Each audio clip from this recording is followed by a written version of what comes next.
خدا کو خوش کرنے والا، شیطان کو خوش کرنے والا، جو کچھ کے لیے الیوم تجزون ما کنتم تعملون ھذا کتابنا ینطق علیکم بالحق. آج کوئی کسی کے بارے میں بات نہیں کرے گا، یہ تمہارا نام عمل تمہیں خود بتائے گا. وہی بات بولے گا، نام عمل دفتر. ہماری زندگی کا ایک دفتر بن رہا ہے، ایک سی ڈی بن رہی ہے. جس طرح سے ہم نکاح کی ایک سی ڈی بناتے ہیں، یہ سی ڈی بناتے ہیں اور پھر زندگی بھر اس کو دیکھتے رہتے ہیں، اور اس کو کسی ڈبے میں ڈال کر دیکھتے رہتے ہیں. تو اس دن بھی یہ جو ہمارے نام عمل کی جو سی ڈی بن رہی ہے اس کو دیکھا. وَتُكَلِّمُونَ أَيْدِي، وہ جو ہے وہ سی ڈی ھذا يَنطِقُ عَلَيْكُمْ بِالْحَقِّ إِنَّا نَسْتَنسِخُ مَا كُنتُمْ تَعْمَلُونَ. وہ نام عمل خود بتائے گا کہ اے فلاں ابن فلاں، تیری کارکردگی یہ ہے، تو نے فلاں فلاں تاریخ میں یہ کیا، فلاں فلاں وقت میں یہ کیا، فلاں فلاں وقت میں یہ کیا. اور حدیث پاک کے اندر یہ بات ملتی ہے کہ کل قیامت کے دن ہر انسان کو میزان کے دونوں پلڑوں کے درمیان لا کر کھڑا کر دے گا. ہر ترازو کے دو پلڑے ہوتے ہیں، ایک میں بٹ رکھتے ہیں، ایک میں سامان رکھتے ہیں. دو پلڑے رہتے ہیں، دو ترازو رہتے ہیں، اس کے بیچ میں انسان کو لا کر کھڑا کر دیا جائے گا. پھر اس کی نیکیوں کو تولا جائے گا. نیکیوں کا تولنا بھی یہ بھی ہم سب کا یقین ہو. آج دنیا کے اندر اس کا ماننا کوئی مشکل نہیں. بخار کوئی نکال کے باہر دکھا دو، دکھائے گا کوئی آدمی؟ آدمی کو بخار ہے، کتنی بخار ہے نہیں معلوم. دکھا سکتے ہیں باہر نکال کر؟ نہیں دکھا سکتے.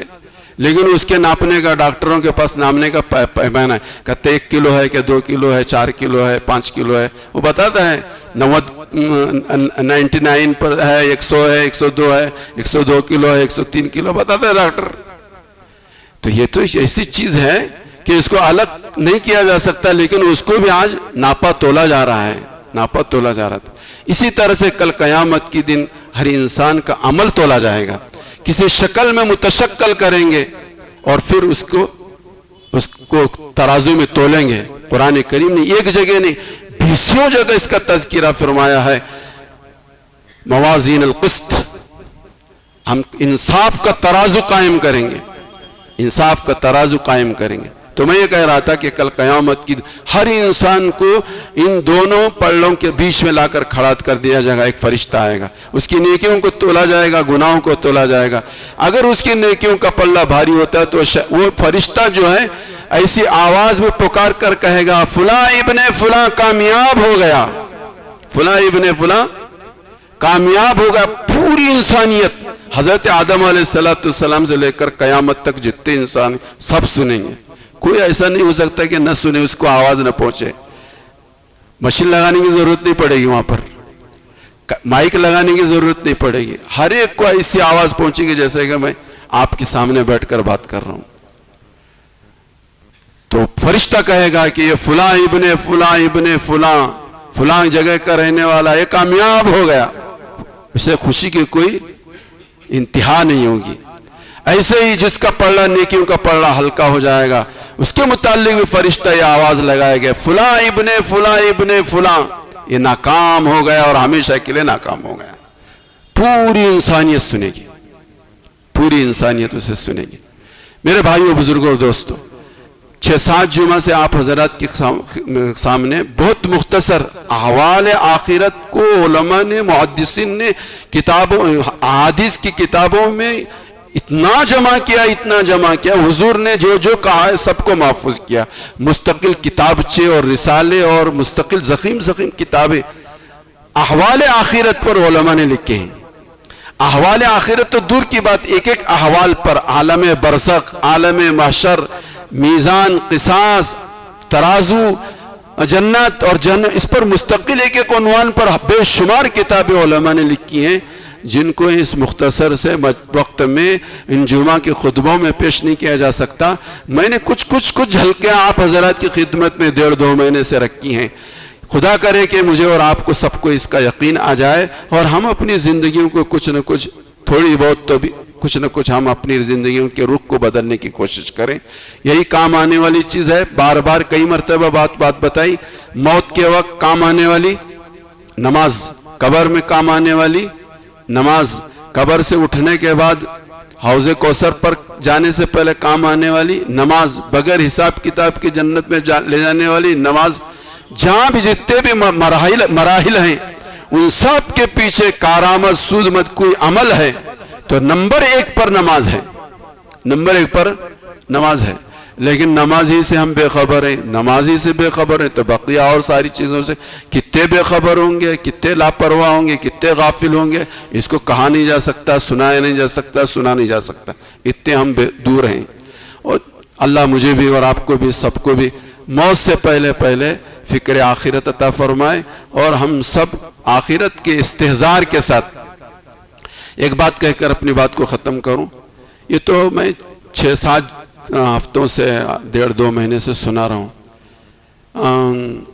اچھی بات ہے کہ یقین کریں، بہت ضروری ہے کہ ان باتوں پر یقین کریں۔ یہ کہ میری اس میں سے کوئی، میری اپنی طرف سے کوئی بات نہیں ہے، یہ تو قرآن و حدیث کی بات ہے۔ لیکن اس آدمی کو اپنے ایمان کی خیر منانی چاہیے جو یہ سننے کے بعد یہ سوچتا ہے کہ ایسا بھی ہوگا کیا، تو وہ خطرے میں، بہت خطرے میں وہ آدمی۔ قبر میں ایسا ہوگا کیا، میدان محشر میں ایسا ہوگا، شک شبے میں جو مبتلا ہے، بس اس کی حفاظت تو کوئی میں بھی نہیں کر سکتا، آپ بھی نہیں کر سکتے، اللہ ہی اس کی حفاظت کرے، اللہ ہی اس کی حفاظت کرے۔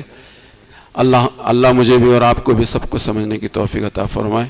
وآخر دعوانا الحمدللہ رب العالمین۔